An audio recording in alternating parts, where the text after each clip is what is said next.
Why didn't this good work continue after the Nigerian Civil War?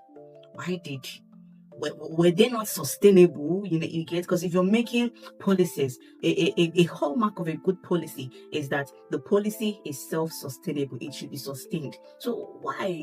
What should we say? Why didn't his good work continue? The policies that he had made before, why did everything just this? Why did it get destroyed? Why didn't they continue? First thing here is that the military took over.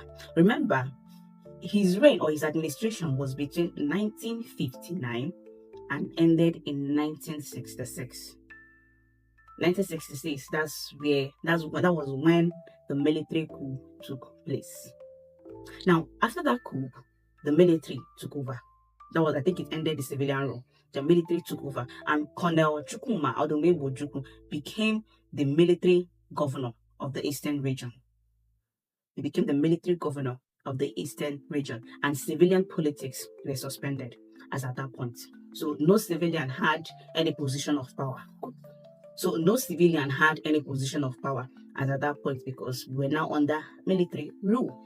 Now, exile and political suppression. What happens with military rule is that civilian politics would be suppressed. Political activities would be suppressed. Everything goes through a draconian military command. So during that period, Michael Okpara had to flee.